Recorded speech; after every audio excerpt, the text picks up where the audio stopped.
Hello everyone, this is Chris Burns from SlashGear, where today we're looking at the DROID XYBOARD. Right here we have the 8.2 version. We also looked at the 10.1 version a couple days ago. We're going to be reviewing this device right here, along with all these accessories as they relate to this and the larger version of the tablet as well. Let's take a look. Now what we're looking at here is the box for the XYBOARD. This looks really similar to what we saw, obviously with the other XYBOARD, but with the DROID Charge that came out earlier this year. That was another 4G device under the DROID label. That was a Samsung device. Now this is the much more common DROID, which is Motorola. Now you're going to see this box is extremely nicely designed, sort of unlike what they did with, let me see over here, got it, this box right here, which is for the Galaxy Nexus. It's okay, but it's not the best in the world. It still has this, I don't know if you can see it there. It says Galaxy Nexus right there, that's pretty cool. This bumper is really similar to the Nexus S, but it's sort of flimsy on the inside. Now, what you're getting with this is a really nice box. Nothing holding back here. DROID XYBOARD on the top. The actual tablet right at the top here. I'll go ahead and start that up while we take the rest of the stuff out of the box. Get it going here.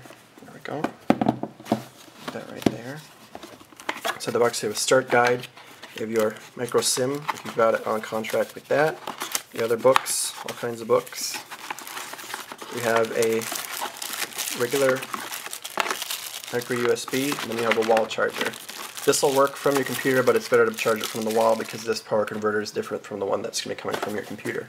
So I'm sure they recommend using that one from the wall. Now you have the Eye of Sauron here, obviously, staring back at you. Now while we're waiting, I should recommend looking at the other accessories we got late this week for this device as well, because they're pretty neat. So here we're getting in here. We are using Honeycomb. As you can see, it's pretty much the same as stock Honeycomb, except we have different icons. These are much closer to Motorola's current look at Android, which is what they used to call Blur. Now it's just not called anything. It's just Motorola's user interface. You can go to apps like here. You'll notice there are some apps that I added. I added some, I tried Sonic CD, Quadrant for benchmarks, and then these ones all come with the device. You can get Let's Golf 2, which has been on like every Android device this whole year. Madden NFL 12, which is a really great sports game. Blockbuster for videos, and VCast Media.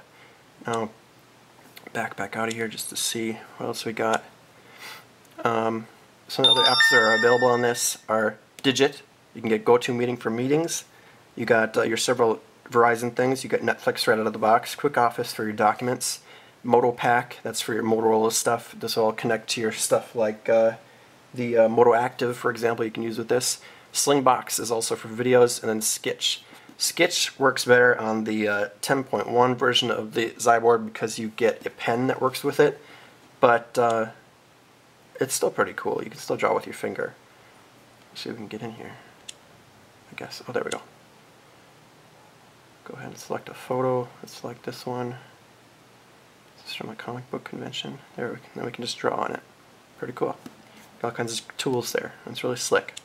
Back out. This clock is one of the cooler widgets that comes with this device. If we add a different widget, we also have that. We have analog clock there. There's also a weather clock. If I pop that on there, just go to your current location.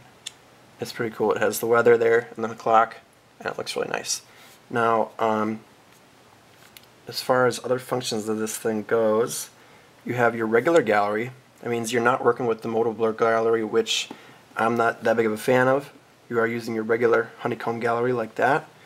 If you go here, you can see that you have your regular widgets. You can add apps like that, wallpaper. There's a few other items here you can add that are specific to these apps. In your live wallpapers, you just have the normal stuff, but let me see back out here. What did I want to see? I think regular wallpapers. There we go. You do have a few new options. Like this is a really great one that comes specifically with this and the other XYBOARD, which is specifically made for this tablet, so it looks really nice. In your settings, there's one set of options that is unique to this device, which is in the sound. you're going to be able to go to your wired stereo device. Your speaker is connected. That means that your speaker inside this device is connected currently, but you have a slightly nicer speaker on this device. The international version of this device is actually called the Media Edition of XYBOARD, which means it's made specifically for watching videos and stuff, whereas the 10.1 version is made more for like a business, I guess. But this one's great to watch videos. Netflix has a new interface. You're able to hold it really nicely like this. This is one of the nicest holding experiences I've had with a tablet. It feels much nicer than actually even in the Samsung versions of this, because this has sort of this nice rubbery back bumper on here. This panel right here can be removed if you can see your non-removable battery underneath it, but it's not recommended. It'll void your warranty. You got your 4G LTE, obviously, Verizon, Motorola. Up here you have your camera. The camera is okay, again. This is your oddly placed volume button. Now, volume is, your tablet's supposed to be held like this, actually, so the volume is up and down like that, and there's your power button. On the bottom you have your regular setup for Motorola devices, which is, you have your micro HDMI and a micro USB, and then down here, lastly, you have your area for your micro SIM. There's no area for a micro SD card, which is what you did get with the Motorola Zoom. That's essentially the only thing that's better on the Zoom than is on this set of devices. So there you have it. You got this. Once I get this plugged back in, I guess. There we go. Got a nice little tablet here, speakers on both sides, and it's ready to go. Play some Minecraft on this. Grab it now.